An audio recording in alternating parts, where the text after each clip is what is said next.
Film ini akan berfokus pada gadis cantik berusia 13 tahun bernama Mildred. Mildred ini punya hobi yang berbeda dibanding anak seusianya, yang mana dia ini lebih memilih untuk menjadi kutu buku. Sampai larut malam pun, Mildred masih saja membaca berbagai koleksi bukunya. Sampai-sampai sang ibu yang bernama Zoe pun datang dan menyuruhnya untuk segera tidur. Namun Mildred menghiraukan perintah ibunya sampai tiba-tiba ada suara aneh terdengar dari arah dapur.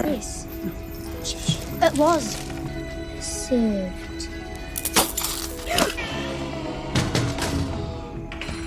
Mildred pun segera pergi ke arah dapur untuk mengecek suara aneh tersebut, dan ternyata suara itu berasal dari ibunya sendiri yang telah tersengat listrik. Mildred sontak memanggil ibunya dengan sangat kencang, tapi karena masih tidak sadarkan diri, Mildred langsung menelpon ambulans agar sang ibu bisa segera dibawa ke rumah sakit. Sejak tiba di UGD, dokter berusaha keras untuk menolong ibu. Tapi beberapa saat kemudian, sang dokter menghampiri Mildred dan menyampaikan bahwa ibunya mengalami koma. Hal ini karena Zoe tersengat listrik dengan tegangan tinggi. Dan dari musibah ini, sekarang Mildred pun harus tinggal bersama bibi dan ayahnya. Di malam harinya, Mildred kembali ke rumah ditemani Mr. Wise alias sang ayah. Ayahnya ini ialah seorang pesulap yang seringkali menghibur Mildred dengan permainan sulap menggunakan tebakan kartu. Namun sayang, bakat sang ayah ini lama-lama membuat Mildred bosan. Di rumah saat Mildred menunjukkan kamarnya, ayah terkejut melihat banyaknya buku di sana. Ternyata dia heran karena Mildred tak seperti gadis remaja pada umumnya, tapi dia menduga bahwa Mildred adalah anak yang cerdas. Ketika ayah melihat gambar-gambar yang ada di kamar Mildred, dia tak sengaja membaca sobekan koran dengan foto seekor macan kumbang. Ayah pun kemudian bertanya kasus apa yang terdapat di koran tersebut, dan Mildred menjawab bahwa ada macan kumbang yang lepas. Lalu barang siapa yang berhasil menemukannya akan mendapatkan imbalan berupa uang $50.000 atau setara dengan 700 juta rupiah.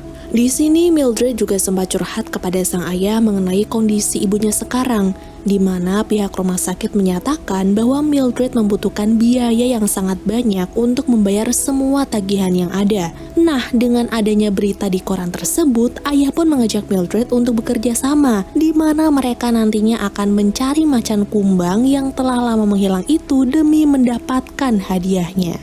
Untuk mencari binatang buas seperti macan kumbang, Mildred dan ayah harus punya ilmu berkemah terlebih dahulu. Apalagi saat ayah melihat di koran banyak keluarga yang hilang dan tewas di alam liar, dia menjadi sedikit ragu. Semua itu tak menjadi persoalan bagi Mildred, karena dia telah mempelajari banyak ilmu petualangan. Akhirnya, pada malam itu juga mereka sepakat kalau besok mereka akan berangkat ke daerah New Zealand, tempat di mana macan kumbang itu menghilang. Singkat cerita, Mildred dan ayah akhirnya sampai juga di New Zealand, dan mereka melakukan petualangan ini dengan membawa bekal perkemahan untuk beberapa hari nanti. Baru beberapa langkah berjalan, tiba-tiba ada pria yang menyapa. Dia bernama Reginald. Ternyata dia ini adalah salah satu penggemar Wise sang pesulap. Tentu saja dia senang bisa bertemu dengan idolanya, apalagi dia bisa berkenalan dengan putri sang pesulap. Dalam petualangan itu, Mildred terlihat punya jiwa kepemimpinan. Dia tahu segala arah peta yang dituju menggunakan kompasnya. Jalan pertama yang mereka tempuh melewati tengah-tengah bukit, tapi karena sudah beberapa jam berjalan, mereka kemudian memutuskan untuk rehat makan sebentar. Setelah cukup mengisi energi, mereka kembali melanjutkan perjalanan mencari macan kumbang. Dan karena kini mereka tengah melewati hutan, berdasarkan buku yang telah dibaca, Mildred yakin kalau macan kumbang itu hidup di tengah hutan yang rimbun. Ketika mereka sedang berjalan, tiba-tiba mereka menemukan bangkai rusa. Penemuan ini membuat ayah panik karena itu artinya mereka harus ekstra hati-hati dan diam pada posisi mereka sekarang. Ada yang tahu kenapa? Karena ini pertanda bahwa di area itu pasti ada yang mengintai, Untunglah situasi sekitar sungai ternyata masih aman dan tidak ada binatang buas apapun. Lalu berhubung hari sudah mulai sore, Mildred dan ayah memutuskan untuk mendirikan sebuah tenda di dekat sungai. Saat malam tiba, Mildred dan ayah duduk di depan api unggun sambil menyantap bekal makanan. Pada momen itu, Mildred juga mencurahkan isi hatinya mengenai sang ibu, yang sebenarnya dia sedang sangat sedih dengan keadaannya saat ini. Akan tetapi, saat dokter berkata kalau ibunya masih berusaha berjuang, itulah alasan Mildred masih bersemangat sampai-sampai harus mengorbankan semuanya. Mendengar keluh kesah yang dirasakan oleh putrinya, ayah pun langsung merasa bersalah karena sudah meninggalkan Mildred bersama ibunya saja selama bertahun-tahun ini. Baginya, ini adalah situasi yang cukup rumit, tapi dari kejadian ini, ayah merasa bangga kepada putrinya karena dia bisa cerdas dan bijak dalam bertindak. Ketika ayah dan anak itu sedang menjalin ikatan lebih dekat lagi, ayah mendengar suara raungan dari dekat tenda, dan suara itu membuatnya ketakutan sampai-sampai harus membangunkan Mildred. Karena tidak mau membuat suasana semakin panik, Mildred pun bilang kalau suara raungan seperti itu biasa terdengar di dalam hutan. Jadi, mereka sebaiknya kembali untuk melanjutkan tidur saja. Keesokan harinya, Mildred dan sang ayah kembali melanjutkan perjalanan menuju ke arah danau. Dan setelah setengah hari berjalan kaki, akhirnya mereka pun sampai di tempat tujuan. Tidak disangka-sangka ternyata memang benar ada macan kumbang di pinggir danau itu. Tidak mau buang-buang waktu, Mildred langsung mengambil kamera dan merekam macan kumbang tersebut. Di situasi ini, Mildred dan ayah juga harus ekstra hati-hati. Karena jika mereka bergerak sedikit saja atau tiba-tiba lari, mereka akan menjadi santapan segar si macan kumbang.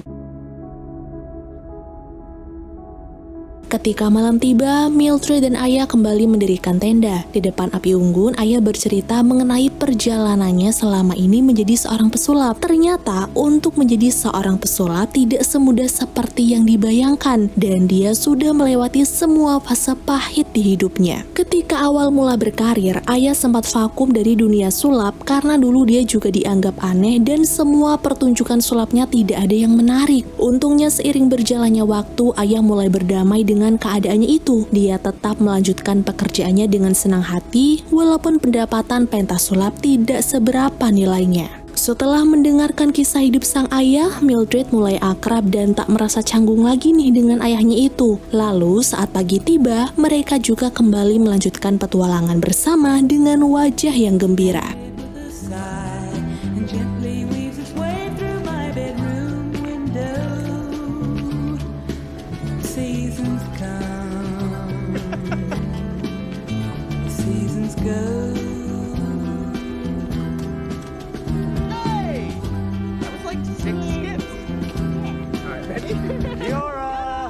Di tengah perjalanan mereka bertemu dengan sepasang suami istri bernama Jethro dan Angelina. Ternyata mereka adalah warga asli New Zealand, dan karena kebetulan Jethro dan Angelina tengah berpetualang juga, mereka mengajak Mildred dan ayah untuk melanjutkan petualangan ini bersama-sama. Awalnya Jethro dan Angelina bersikap baik, namun lama-lama ayah baru menyadari nih kalau mereka ini adalah orang jahat ketika sedang rehat di atas bukit. Di sana terlihat bahwa sepasang suami istri itu telah bekerja sama, dan di balik topeng kebaikan mereka, mereka ini sebenarnya adalah pencuri handal. Dengan liciknya, Jethro mengancam ayah untuk tidak melawannya. Dia juga memberikan dua pilihan, yaitu berikan Mildred untuk dijual atau berikan semua barang berharga mereka. Tentu saja dong ayah tidak mau memberikan putrinya dan memilih memberikan barang-barang yang ada di tas. Dan setelah berhasil menakut-nakuti, barulah Jethro mengambil semua barang berharga di dalam tasnya. Situasi ini membuat ayah kebingungan. Mildred yang baru tahu kalau mereka telah dirampok pun juga tak terima begitu saja. Dia bahkan sempat marah besar kepada sang ayah dan memintanya untuk menjauh darinya. Dari sifat asli yang diperlihatkan Mildred, sekarang ayah tahu mengapa putrinya tidak mempunyai teman. Hal ini karena Mildred mempunyai sifat yang sombong dan suka mengejek, dan untuk menyadarkan putrinya itu, ayah memilih untuk menjauh terlebih dahulu. 20 paces? You know what? Let's make it 50. You'll go. You know, screw that. 150 paces. 1, 2, 3, 4, 5, 6, 7, 8, 9, 10, 11. Namun, karena ayah adalah seorang ilusionis, dia seringkali nih terganggu dengan jalan pikirannya sendiri yang berlebihan. Benar saja, ketika pergi menjauh ke arah bukit, ayah sangat ketakutan. Sampai dia memutuskan untuk kembali dan menjalin hubungan yang baik lagi dengan putrinya. Saat ini barang yang mereka miliki hanya tersisa tenda, namun ternyata situasi sulit seperti ini tidak membuat Mildred panik karena dengan mengandalkan ilmu petualangannya, dia berani menjamin bahwa mereka akan tetap bisa bertahan hidup. Mildred juga menyuruh ayahnya untuk membantu mendirikan tenda di tepi danau. Itu karena di area danau terdapat banyak sumber makanan dan air yang nantinya bisa digunakan untuk bertahan hidup. Esok paginya, Mildred dan ayah kembali melanjutkan perjalanan ke arah hutan. Lalu sebelum itu, Mildred sempat menyampaikan semua isi hatinya kepada sang ayah. Yang mana dari semua kebersamaan yang telah mereka lalui, telah menjadikan Mildred sadar bahwa di balik musibah yang tengah menimpanya saat ini, dia bisa menghabiskan waktu bersama sang ayah. Namun, semenjak barang-barang berharga termasuk kamera yang berisi video bukti keberadaan macan kumbang dicuri, Mildred bingung bagaimana cara untuk melanjutkan misinya. Padahal sang ibu tidak punya banyak waktu karena harus diberi perawatan yang lebih intensif.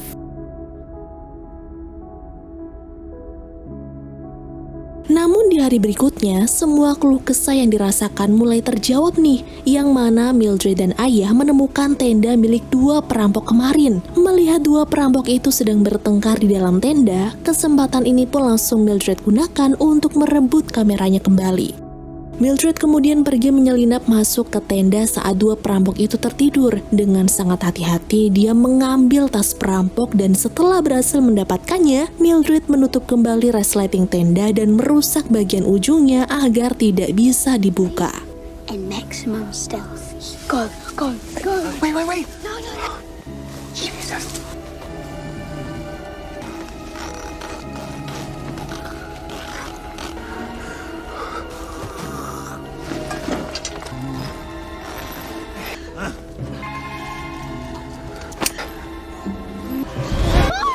Namun tidak lama setelah itu, Mildred dan ayah malah tertangkap basah oleh si perampok. Alhasil, perampok itu pun marah dan berusaha mengejar untuk merebut tasnya lagi. Beruntungnya sebelum menyelinap ke tenda, Mildred sudah membuang sepatu milik perampok ke dalam jurang. Setelahnya, mereka lari ke arah bukit yang penuh dengan duri agar si perampok tak bisa mengejar mereka lagi.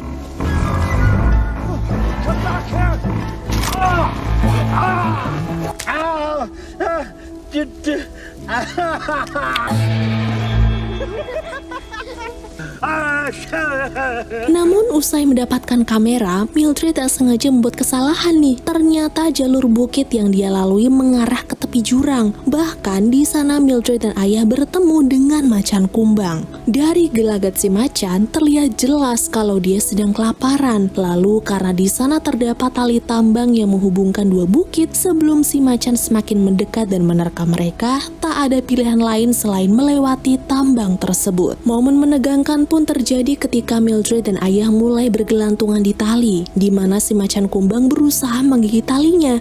Bahkan Mildred pun hampir terjatuh karena sudah tak kuat menggenggam talinya lagi. Lalu ketika Mildred dan ayahnya sedang berjuang mati-matian, tiba-tiba tali yang digigit si macan kumbang mulai terputus. Hingga akhirnya Mildred dan ayah pun terjatuh di tengah jurang yang dalam. Can Panther? All right, get on! Go! Don't stop moving! Just kidding.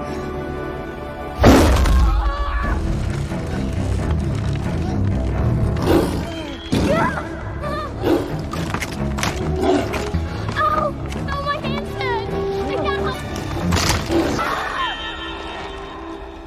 No!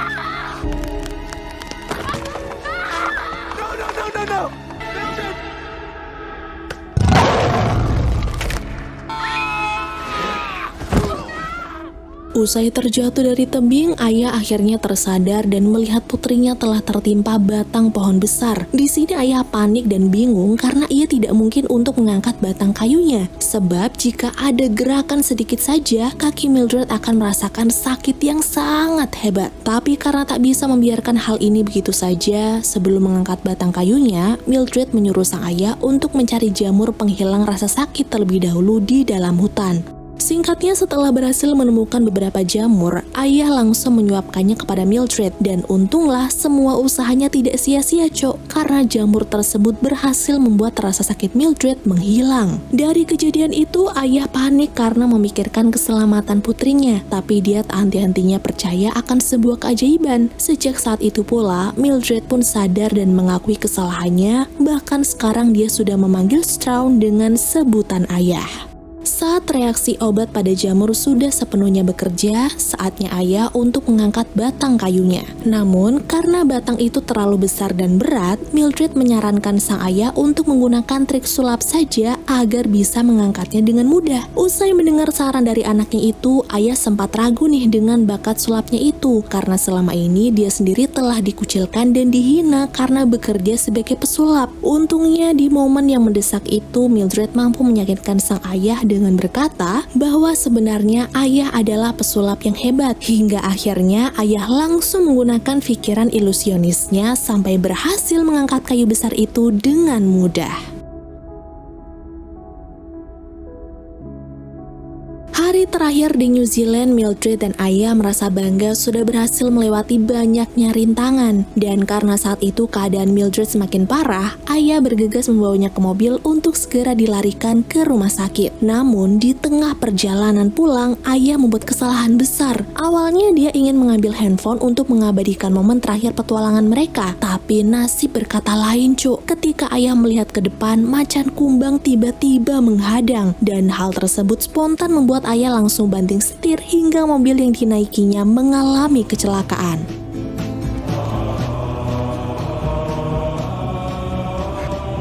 Smile for your mom. She'll never. Oh, God.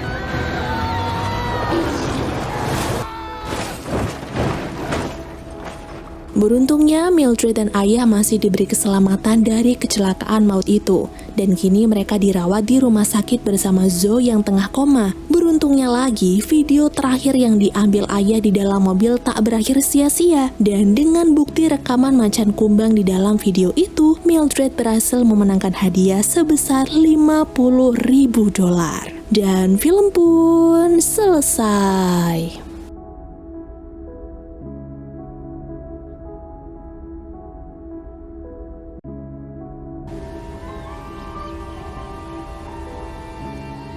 Semuanya berawal di hutan Amazon Brasil, di mana ada suku Guaja yang hidupnya hanya mengandalkan apa yang ada di dalam hutan. Namun suatu hari kehidupan mereka terancam semenjak air sungai tercemar, ada limbah pabrik, bahkan pepohonan di dalam hutan mulai sedikit karena penebangan liar. Parahnya lagi, ada sekelompok pemburu hewan yang dilindungi, dan bencana itu berdampak buruk bagi para satwa yang terancam punah. Salah satunya adalah jaguar hitam yang hanya tersisa 1 ekor saja di hutan tersebut.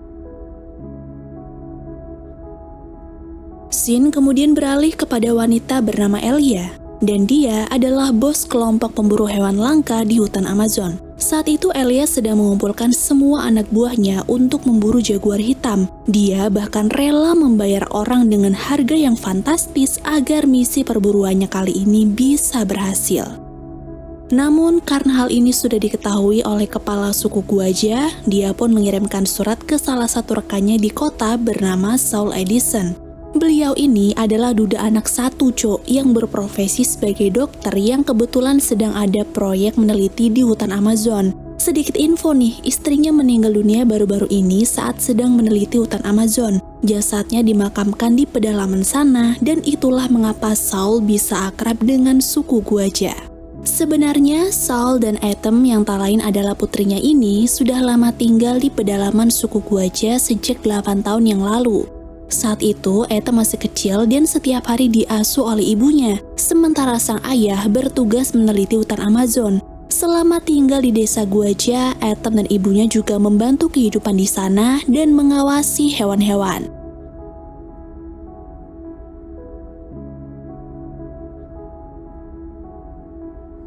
Dove è volata la farfalla?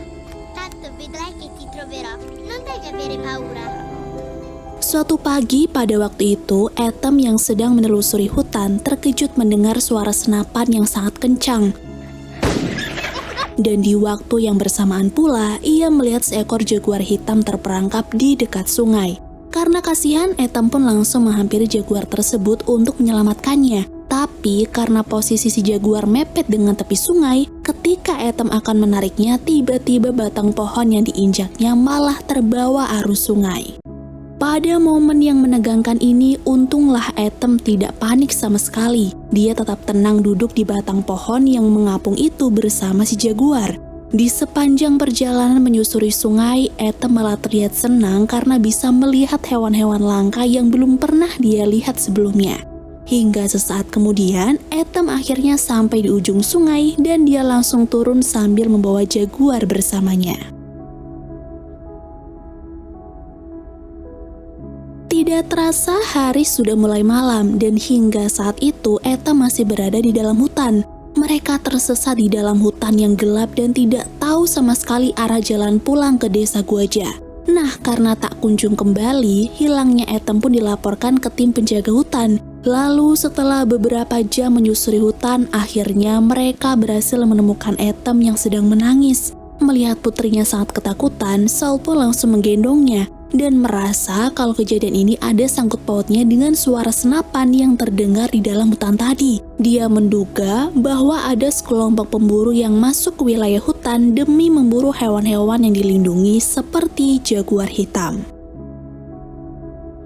Atom ini gadis penyayang hewan, Cok. Buktinya, ketika Atom masuk sekolah hari itu, dia tidak mau mengikuti kelas biologi. Biasanya saat mapel ini berlangsung pun, Atom hanya terdiam di kelas saja. Namun jika terjadi sesuatu pada hewan yang sedang diuji coba, dia akan marah kepada gurunya yang bernama Anja dan memintanya untuk tidak menyiksa hewan. Tindakan itu tentu saja membuat Anja jengkel, sampai-sampai dia menyita ponsel milik Atom dan menyuruhnya untuk segera keluar dari kelas biologinya. Singkat cerita, di sepanjang perjalanan pulang, Atom main bersama burung-burung yang terbang di sekitarnya. Dan pada momen seperti inilah yang kerap mengingatkannya saat tinggal di desa Guaja dulu. Kemudian sesampainya di rumah, dia menemukan surat untuk ayahnya yang ditulis oleh ketua suku Guaja. Dan akhirnya dia mengetahui bahwa sekarang populasi hewan di hutan Amazon terancam punah karena ulah para pemburu ilegal. Setelah mengetahui kabar tersebut, Atom pun sangat khawatir terutama dengan Hope, si jaguar hitam yang dulu pernah ia selamatkan. Ia kemudian bergegas pergi ke rumah sakit tempat ayahnya bekerja untuk memberitahukan kabar genting tentang kondisi hutan Amazon saat ini. Sampai di lokasi, ternyata Saul sudah mengetahui tentang berita yang dikirim oleh kepala suku, namun dia berusaha merahasiakannya dari Atom. Hal ini tentu saja membuat Atom kesal karena dia selalu mengingat pesan almarhum ibunya bahwa dia harus peduli dan menjaga hewan yang dilindungi. Lalu karena sang ayah tak mau jujur, saat itu juga Atom pun pergi dari sana meninggalkan sang ayah seorang diri. Setibanya di rumah, Atom memutuskan untuk pergi ke pedalaman suku Guaja seorang diri. Dan sebelum berangkat dengan barang-barang yang nanti dibutuhkannya, Atom pergi ke sekolah untuk mengambil HP-nya dari guru Anja. Awalnya, Anja menolak permintaan tersebut, sampai akhirnya dia mengecek HP Atom dan muncul notif tiket pesawat menuju ke hutan Amazon. Atom langsung merebut HP-nya dan bergegas pergi dari sana. Tahu kalau Atom akan pergi ke hutan Amazon sendirian, Anja berusaha untuk mencegahnya. Tapi sayang, Anja gagal menghentikannya dan terpaksa harus membeli tiket pesawat ke hutan Amazon juga. Emma! Emma!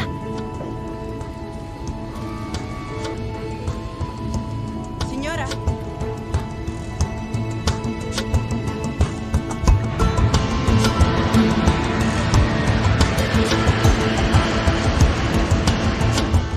Di sepanjang perjalanan di dalam pesawat, Anja memberi banyak pertanyaan kepada Atom. Salah satunya adalah kenapa dia sampai nekat pergi sendirian ke hutan Amazon. Ethan pun menjawab karena dia akan berkunjung ke pedalaman suku Guaja dan menyelamatkan para hewan di sana yang terancam punah, terutama populasi jaguar hitam dari pemburu ilegal. Tidak hanya itu saja, dia juga ingin melindungi hutan karena gara-gara penebangan liar dan pembangunan di hutan, suku Guaja terancam digusur dari sana. Singkatnya, usai melakukan penerbangan selama berjam-jam, akhirnya Ethan mendarat juga di bandara Brazil. Di sini, Anja sempat menyuruhnya untuk transit kembali pulang. Tapi karena Ethan tetap menolaknya dan bersikeras dengan tujuan utama yaitu pergi ke pedalaman Guaja, mau tidak mau Anja pun harus ikut bersama Ethan untuk menjaganya. Saat Ethan dan Anja akan keluar dari bandara, mereka melihat sekelompok orang sedang berdemo. Dan ternyata mereka adalah warga Brazil yang sepakat untuk menolak pembangunan di hutan Amazon. Apalagi bos dari semua pembangunan tersebut yang tak lain adalah Elia menggunakan kesempatan ini untuk memburu hewan-hewan langka. Ethan dan Anja kemudian pergi ke pedalaman suku Guaja menggunakan mobil sewaan. Di sepanjang perjalanan, mereka pun disuguhkan dengan keindahan alam yang menakjubkan, di mana semakin dalam menuju ke tengah hutan, banyak pepohonan yang rindang disertai suara hewan-hewan. Sesampainya di tengah hutan, Ethan dan Anja turun dari mobil dan melihat sekeliling tepi sungai Amazon. Lalu, karena di sini Ethan agak lupa arah menuju desa Guaja, Anja pun memberi saran untuk menelpon Saul saja agar menjemput mereka. Tentu aja dong saran tersebut ditolak mentah-mentah oleh Ethan mengingat dia datang ke tempat itu tanpa izin dari sang ayah dan memilih pergi ke desa bersama penduduk di sana yang akan mengantarkannya. Di sepanjang perjalanan menuju desa Guaja, Ethan pun menceritakan alasan dirinya tak mau melibatkan sang ayah dalam misi ini. Ternyata karena dia merasa kalau sang ayah tidak pernah peduli dengannya apalagi pada suku Guaja. Sebab itulah Ethan nekat pesan tiket pesawat dan terbang ke hutan Amazon sendirian. Tapi untungnya ada Anja yang mengkhawatirkan keadaannya dan bersedia menemaninya sampai sekarang. Sampai di pedalaman suku Guaja, kedatangan Ethan langsung disambut oleh penjaga desa yang masih mengenalinya. Ketika mereka berjalan menuju ke desa Guaja, Ethan juga langsung dipeluk oleh seorang gadis bernama Kelia yang mana dia adalah perempuan yang dulu dianggap kakak oleh Ethan. Sayangnya ketika yang lain menyambut dirinya dengan sukacita, kepala suku malah kebingungan karena Ethan datang tidak bersama Saul.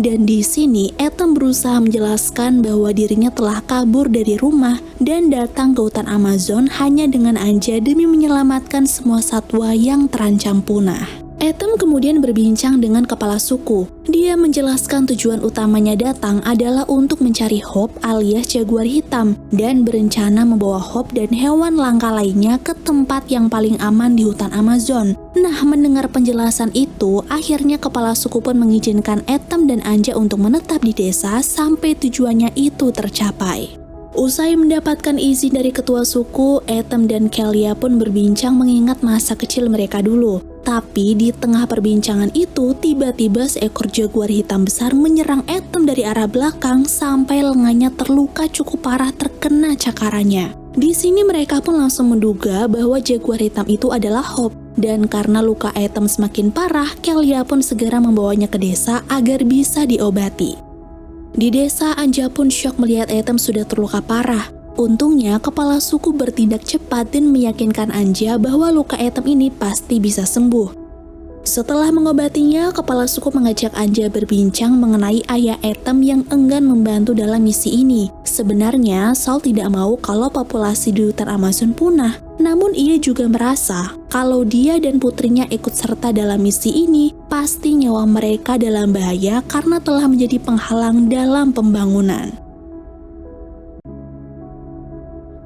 Pada keesokan paginya, setelah keadaannya cukup membaik, Ethan kembali ke tengah hutan untuk mencari keberadaan Hope. Di sini, dia sama sekali tidak trauma dengan lukanya karena dari kecil dia sudah terbiasa akrab dengan hewan liar. Namun anehnya, Hope tak mengenali wajah Ethan lagi nih. Padahal dari kecil Ethan lah yang sudah merawatnya dan tinggal bersama cukup lama.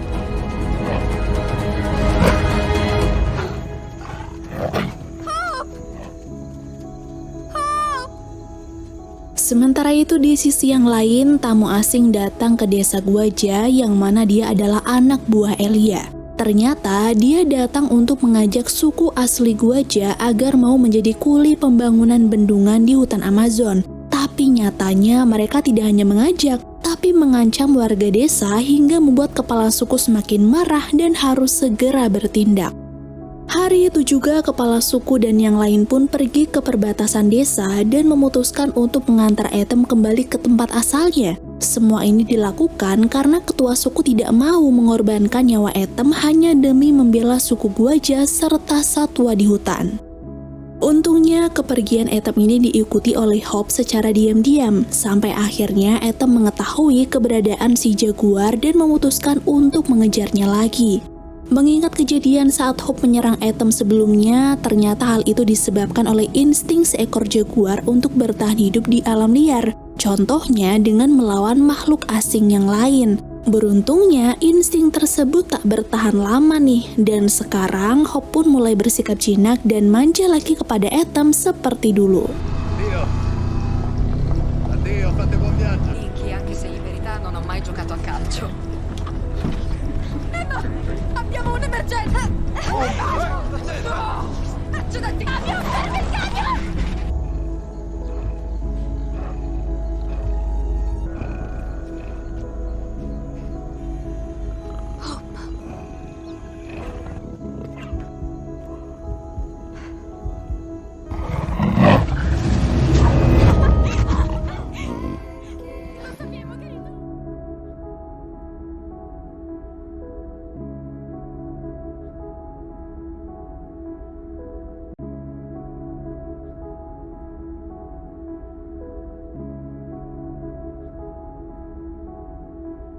Melihat momen haru itu, Anja sontak mengabadikannya dengan kamera. Namun karena tiba-tiba ada suara senapan para pemburu ilegal di dekat mereka, Hop dan yang lain pun bergegas melarikan diri.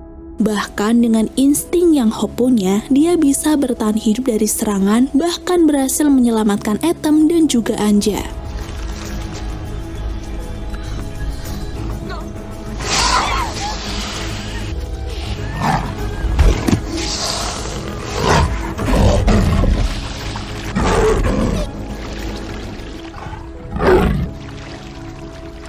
Misi Etem untuk menemukan Hop kini sudah tercapai. Sekarang tujuan selanjutnya adalah membawa jaguar hitam itu ke inti hutan Amazon, karena di sanalah tempat paling aman dan yang sulit dijangkau oleh manusia. Tentu aja dong misi ini sangatlah berat, sebab Etem harus melewati jalur atas atau memanjat dari satu pohon ke pohon yang lain untuk menghindari serangan pemburu ilegal. Di hari selanjutnya terlihat Etem dan Hop sedang berenang bersama, dan momen yang indah ini lagi-lagi diabadikan oleh Anja. Sayangnya keberadaan mereka di darat tidak bisa berlangsung lama karena mereka mendengar suara pemburu yang sedang mendekat, dan alhasil Etem dan yang lain pun memutuskan untuk menyelam di sungai sampai situasi kembali aman. Beberapa saat setelah pemburu itu pergi, Etem dan yang lain kembali melanjutkan perjalanan lewat jalur darat. Tapi sialnya dalam perjalanan ini, lagi-lagi Etem terluka karena tiba-tiba terjatuh.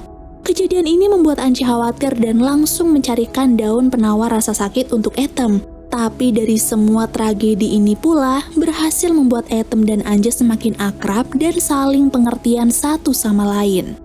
Waktu terus berjalan dan mereka masih saja berjalan menyusuri hutan hingga tak terasa sampai di markas milik Elia. Nampak semua orang yang di sana sedang mengumpulkan hewan-hewan langka yang berhasil ditangkap, dan tidak mau menyia-nyiakan kesempatan, Anja pun berniat untuk merekamnya.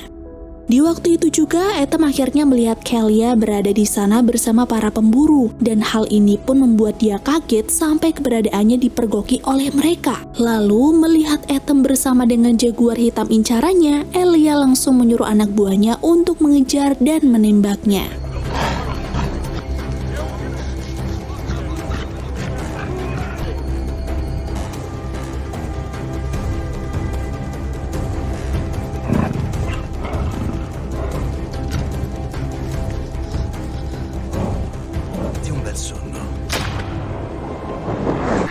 Guarda un po' chi c'è!